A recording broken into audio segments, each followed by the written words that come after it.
Isang sikat na vlogger mga sangkay may masama pong kinahinatnan dahil po sa kanya rin pong kagagawan. Yan po ang ating pag-uusapan ngayon.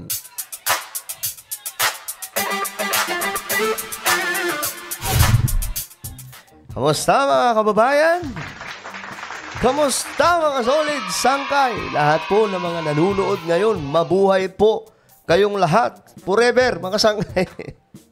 So ito, pag-usapan po natin, isa pong vlogger na naman ang sikat na naman ngayon sa mga balitaan.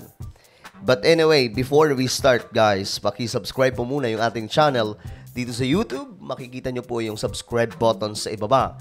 Pindutin nyo na lamang po yan, tapos i-click nyo po yung bell at i-click nyo po yung all. Okay?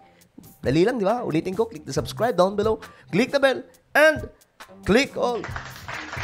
At syempre, kung kayo ay nanonood sa Facebook, huwag nyo pong kalilimutan na i-follow ang ating Facebook page.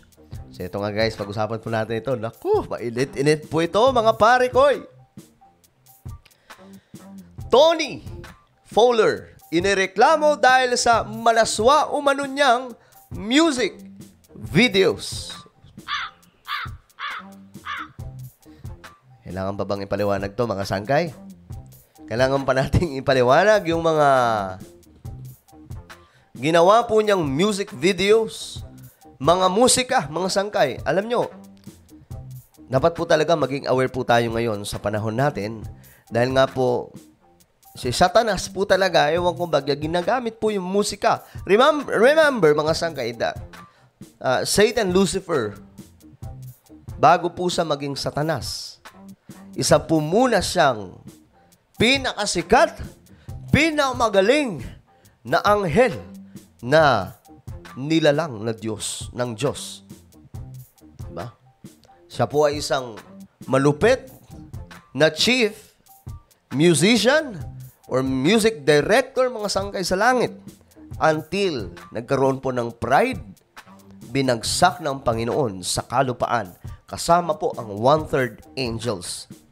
At ngayon mga sangkay, dito sa mundo natin, ang musika ay ginagamit po niya. Ito, real talk po ito mga sangkay. Ito po yung totoo po talaga na nangyayari. I know that the world will not understand kung ano po ang mga pinagsasabi natin ngayon mga sangkay. But I think those who are Bible, ano ba tawag dito? Yung mga nagbabasa ng Biblia. I know, nagigets po ito. Sa spiritual realm, mga sangkay, ginagamit po talaga ni Satanas itong musika natin para po maging rampant ang kalokohan sa mundo.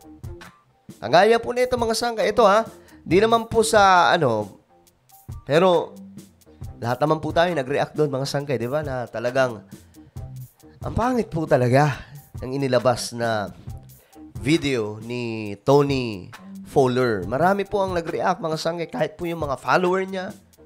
Ewan ko, medyo may saltik na lang siguro ang hindi maiintindihan ng kanyang pinagagagawa. Ito sinampahan ng kapisanan ng social media broadcasters ng Pilipinas or KSMBP ng reklamo ang vlogger na si Tony Fowler dahil umano sa kanyang mga malaswang music videos.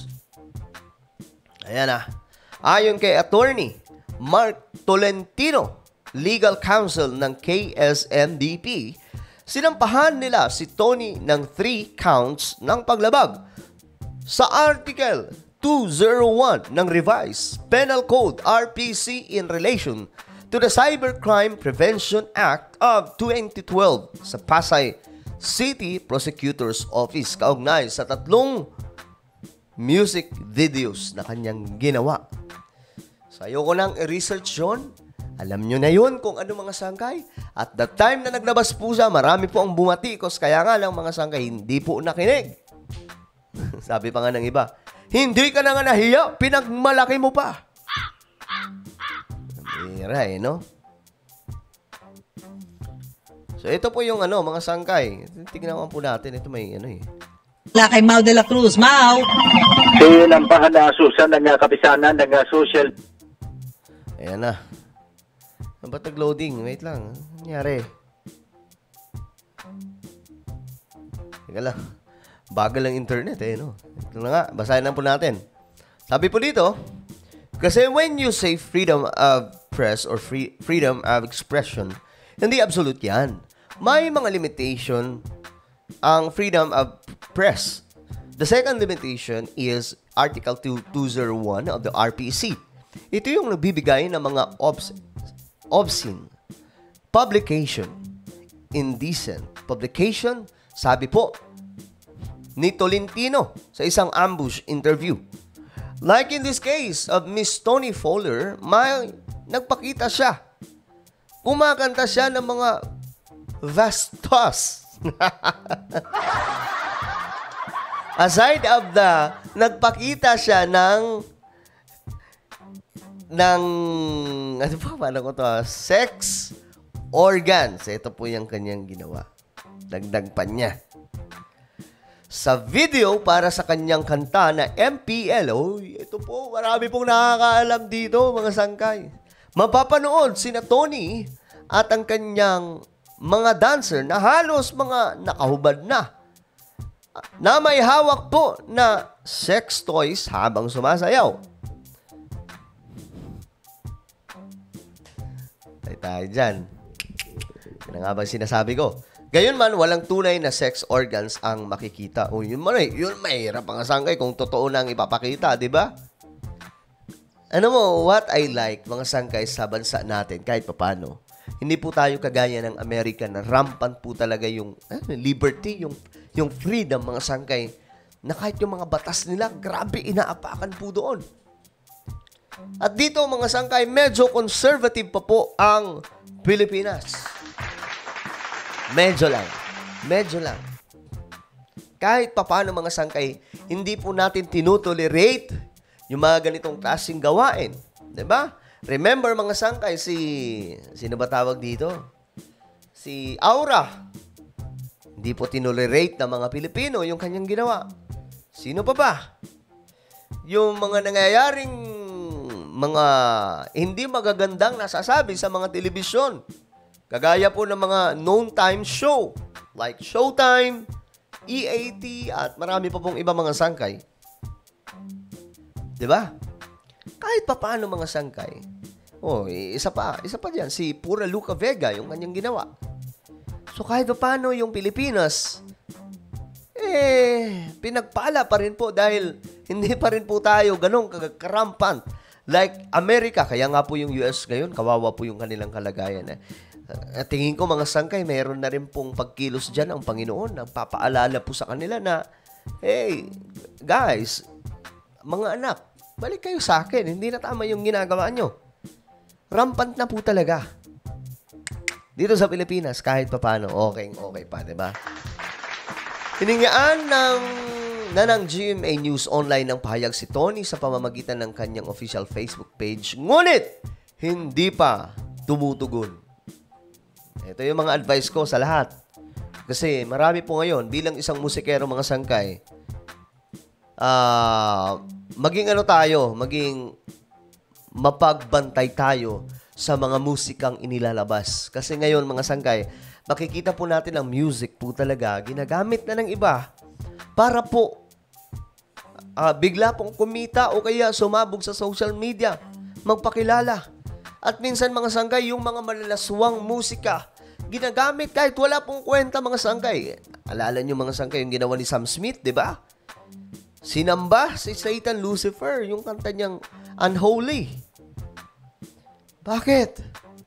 Gusto po magbigay ng gusto maging biglang pasabog yung kanyang pangalan sa buong mundo, which is nangyari naman, mga sangkay, di ba? But, this is not really good to see na ganito na po ang nangyayari sa ating mundo. Ang music ay ginagamit po sa mga kalokohan para lamang po ipakilala ang kanilang sarili, at kapag sinaway mo, sila pa po ang matapang. Sila pa po ang maangas. At ang iilan naman, mga sangkay, na medyo mahihina po ang pag-iisip, kamping-kampi. Sabihin nila, art naman yan eh. Art naman yan eh. Di ba? Art mo mukha mo. Art, sumasamba na kay Satanas. Art, may mga malalaswa ng, ay nako, mga sangkay. So, maging aware po tayo sa nangyayari. Huwag po natin itutolerate ng mga ganitong klaseng gawain. Kaya po, di ko alam, mga sangkay, pwede naman po siguro idaan ito sa maayos na usapan, no? Sana mga sangkay ma-resolve ito dahil para po hindi na, alam nyo, sakit sa ulo, mga sangkay. Sakit to sa ulo. Sinasabi ko sa inyo mga sangkay, medyo, dagdag po iisipin sa kampo ni Tony Fowler. Imaginin mo, dahil lang sa video na yun, kaharap po siya sa isang matinding problema, magkakagastos-gastos pa. Ay, nako. Ano ba? So, ano po ang inyong opinion, mga sangkay, tungkol dito? Kayo ba ay pabor na kasuhan itong si Tony Fowler? Just comment down below. And now, guys, I invite you to please subscribe my YouTube channel, my new YouTube channel, Sangkay Revelation. Hanapin nyo po sa YouTube. Kapag nakita nyo na, i-click nyo yung subscribe, i-click ang bell at i-click nyo po yung all. Alright? Dali lang yan, mga Sangkay. Ako na po ay magpapaalam hanggang sa muli. This is me, Sangkay Janjan. Lagi nyo pong tatandaan that Jesus loves you. God bless everyone. Bye-bye.